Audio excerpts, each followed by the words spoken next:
Welcome to चर्चा with Rajiv. यानी बड़ी बड़ी बातों के बीच छोटी बातों पे चर्चा।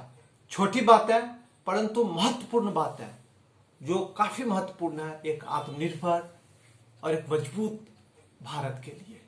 अगर हमें भारत को मजबूत और आत्मनिर्भर बनाना है तो बड़ी बड़ी बातों के बीच में छोटी बातों पर हमें चर्चा करते रहने की जरूरत है और उस पर अमल करने की भी जरूरत है। आज हम चर्चा के लिए 3 इश्यूज आपके सामने लाए हैं। एक पहला है चीन के साथ हमारा व्यापार घाटा, दूसरा है बैंकों में फर्जीवाड़े के केसेस में अपार वृद्धि, और तीसरा है पंचकुला के मशहूर उद्योगपति गुरकिरपाल सिंह चावला के द्वारा आत्महत्या किया जाना। आइए हम शुरू करते हैं। चाइना के साथ हमारा जो व्यापार घाटा है, जो ट्रेड डेफिसिट है, वो लगातार बढ़ता ही नहीं रहता है, बल्कि वो हायर साइड पे होता रहता है। उसमें कभी कमी आती है, वो फिर कभी बढ़ जाती है। व्यापार घाटा से सीधा सा मतलब यह होता है कि आप किसी देश से सामान ज्यादा मंगाते हैं और उस बनिस्बत आप सामान वहां कम बेच पाते हैं। Trade deficit is all about the gap between what you import to a country and what you export from that country. Central government का डेटा है, मैं आपसे शेयर करना चाहता हूं। ये रहा डाटा। आपको मैं बता दूं कि ये डेटा जो है पिछले साल यानी 19 और 20 के फाइनेंशियल ईयर में ये जो घाटा है वह है 48.66 अरब डॉलर का। यानी पिछले साल, ये भारत सरकार का डाटा है, मिनिस्ट्री ऑफ कॉमर्स का डाटा है और एक प्रतिष्ठित अखबार अमर उजाला में छपा हुआ है। 48.66 अरब डॉलर का ट्रेड डेफिसिट रहा हमारा पिछले साल चाइना के साथ। Message is loud and clear कि हमें यह ट्रेड डेफिसिट कम करना है। इसके लिए हमें यह देखना पड़ेगा कि हम जिन वस्तुओं का जो इंपोर्ट करते हैं चाइना से, उसमें हमें कमी लाने की जरूरत है। It's important to share with you here that most of the goods and products which we import from China have no substitute, have no alternatives in our country, which means that our manufacturers will have to rise to the occasion and they will have to produce those goods, those products, so that our dependence on China decreases in due course of time. उसके लिए मुझे लगता है कि भारत सरकार को भी एक कॉम्प्रिहेंसिव पॉलिसी बनाने की जरूरत है। और अगर आपका चाइना के साथ ट्रेड डेफिसिट कम होता है, पॉजिटिव तरीके से कम होता है, तो ये हमारे लिए एक बहुत बड़ी उपलब्धि होगी। बाकी कंट्रीज की अगर हम बात करें, अगर हम सऊदी अरबिया की बात करें, तो वहां भी हमारा ट्रेड डेफिसिट है। यानी पिछले साल वहां जो ट्रेड डेफिसिट था वो था 20.62 अरब डॉलर का। स्विट्जरलैंड के साथ हमारा 15.69 अरब डॉलर का ट्रेड डेफिसिट रहा पिछले साल।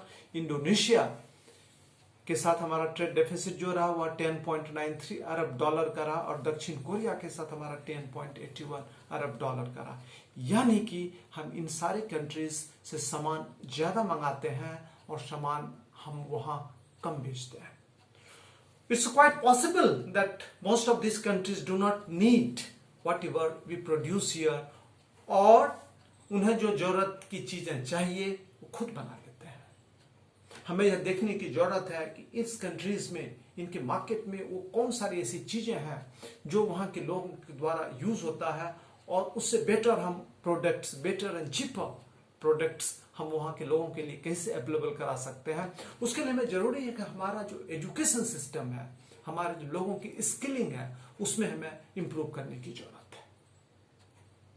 चाइना हमारा एक बहुत बड़ा ट्रेडिंग पार्टनर के साथ साथ हमारा एक कॉम्पिटिटर भी है, और बॉर्डर डिस्प्यूट्स के कारण हम चाइना को अपना एक दुश्मन के रूप में भी देखते हैं।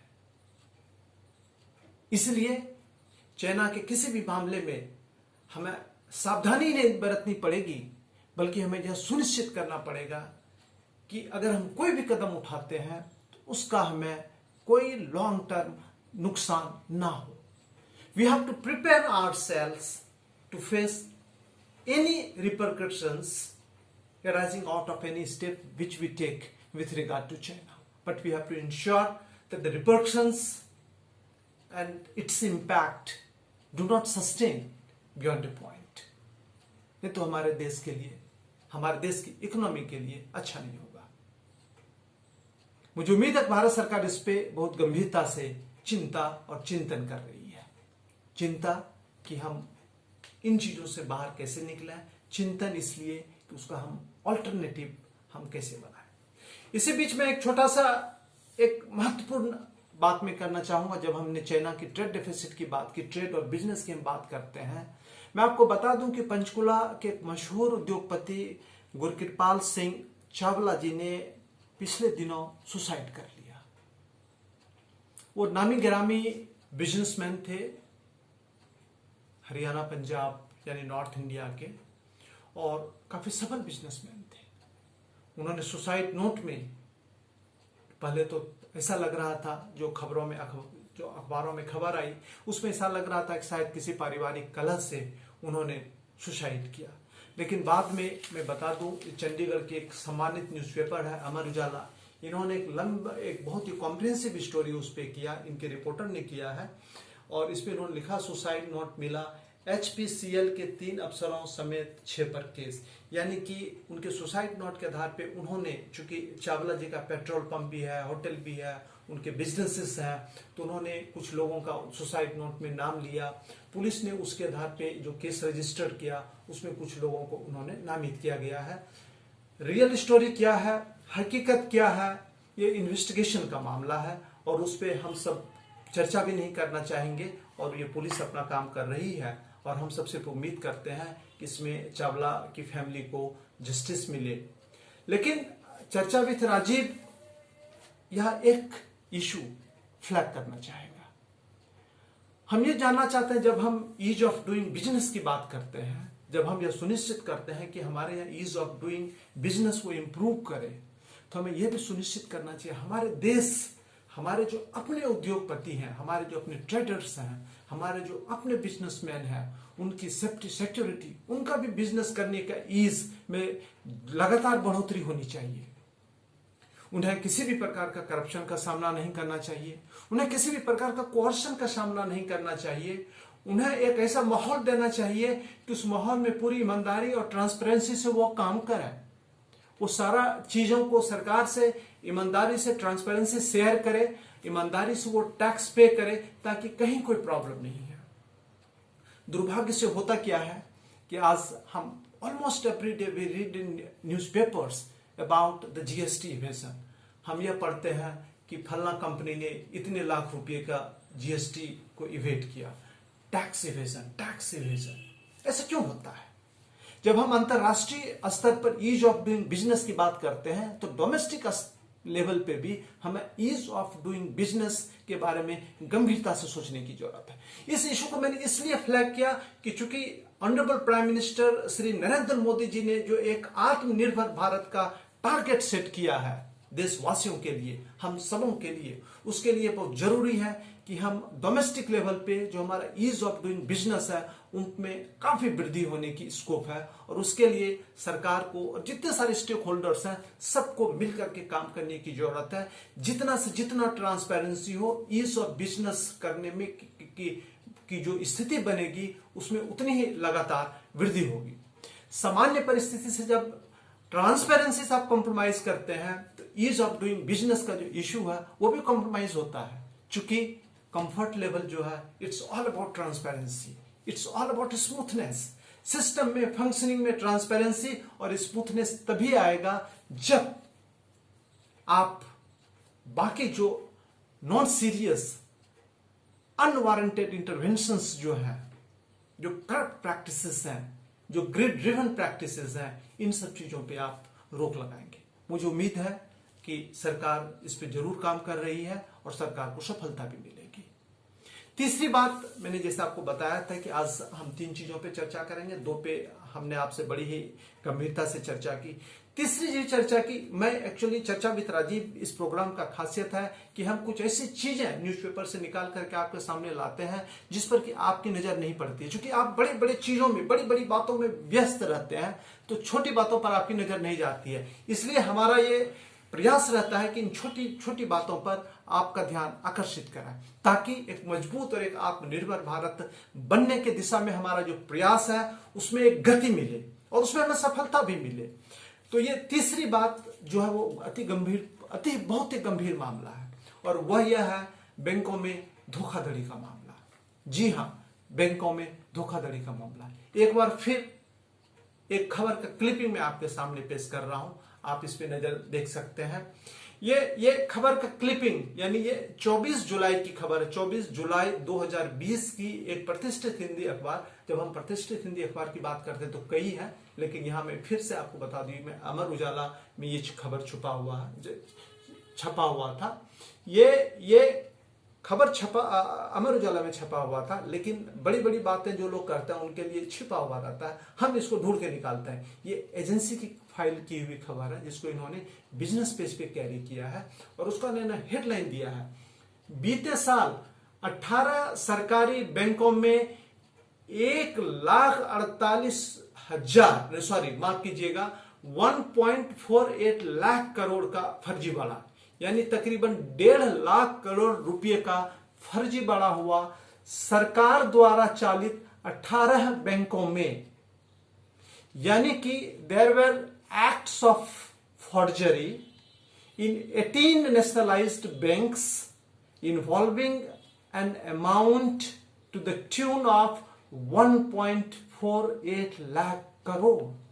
1.5 लाख करोड़ रुपए की फर्जीवाड़ा हुआ है, और हम उम्मीद कर सकते हैं कि शायद इसमें बहुत बैंक प्रयास करेंगे तो काफी रुपए इनको रिकवरी भी कर सकते हैं, कर लेंगे। हम उम्मीद करते हैं, हम पॉजिटिव उम्मीद करते हैं, क्योंकि चर्चा विद राजीव की जो खास पॉजिटिविटी इस प्रोग्राम की एक बहुत बड़ी खासियत है, और हम उम्मीद करते हैं कि जो इतने रुपये का फर्जीवाड़ा हुआ है उसमें रिकवरी हो। लेकिन ये हो क्यों रहा है, ये एक बहुत बड़ी बात है। हम छोटी बातों पे चर्चा कर रहे हैं, लेकिन एक बड़ी बात इस चर्चा से जो निकल करके आ रही है कि देश में फर्जीवाड़े के इतने इंसिडेंट्स होते क्यों हैं। अगर हम आंकड़े की बात करें, ये आंकड़ा रिजर्व बैंक ऑफ इंडिया ने शेयर किया है, एक आरटीआई के जवाब में दिया है। आरटीआई एक्टिविस्ट हैं मध्य प्रदेश के, मैं इनका नाम भी बता दूं, इनका नाम है आरटीआई के चंद्रशेखर गौर। ये नीमच, मध्य प्रदेश के नीमच के निवासी हैं। इन्होंने आरटीआई में ये इन्होंने जो जवाब के अगेंस्ट में इनको जो रिप्लाई मिला उसका ये डिटेल्स है। अब हम आपको बता देते हैं कि इसमें जो फिगर्स हैं, किस बैंक को कितने का इसमें हुआ है। इसमें इस खबर के मुताबिक स्टेट बैंक ऑफ इंडिया में जो मामला है, स्टेट बैंक ऑफ इंडिया में सबसे ज्यादा मामला आया हुआ है धोखाधड़ी का। इसकी संख्या जो है मैं आपको बता दूं कि सबसे ज्यादा धोखाधड़ी एसबीआई के साथ, यानी जो इसमें अमाउंट जो इन्वॉल्व है वो है 44,612 करोड़ रुपए का अमाउंट इन्वॉल्व है। धोखाधड़ी के केसेस जो एसबीआई में आए हैं, टोटल केसेस जो है 6,964 केसेस हैं। बाकी जो टोटल जो फर्जीवाड़े के धोखाधड़ी के पिछले साल रिपोर्ट हुआ 19-20 में, वह 12,461 केसेस में तकरीबन 1.48 लाख करोड़ फर्जीवाड़ा के अमाउंट इन्वॉल्व है। और जो मेजर बैंक्स हैं जिनमें इस प्रकार के केसेस आए हैं, मैं उसका नाम बता दो, पीएनबी है, बैंक ऑफ बड़ौदा है, यूनियन बैंक है, बैंक ऑफ इंडिया है, और केनरा बैंक है, इंडियन ओवरसीज बैंक है, इलाहाबाद बैंक है, यूको बैंक है। यानी हमारी बैंकिंग सिस्टम में इतने फर्जीवाड़े के केसेस हो रहे हैं, तो मुझे लगता है कि in the age of digitalisation we need to be very careful, we need to be cautious. चूंकि हमारे बैंकिंग सेक्टर में अगर इतने स्केल पे फर्जीवाड़े हो रहे हैं तो हमारे लिए चिंता की बात है। चर्चा विद राजीव के लिए चिंता की बात है, चिंतन की बात है। मुझे उम्मीद है कि इस पे आप चिंतन करेंगे, इन तीनों इश्यूज पे चिंतन करेंगे, और एक मजबूत आत्मनिर्भर भारत बनाने की दिशा में जो प्रयास हो रहा उसको आप गति देने का काम करेंगे। धन्यवाद।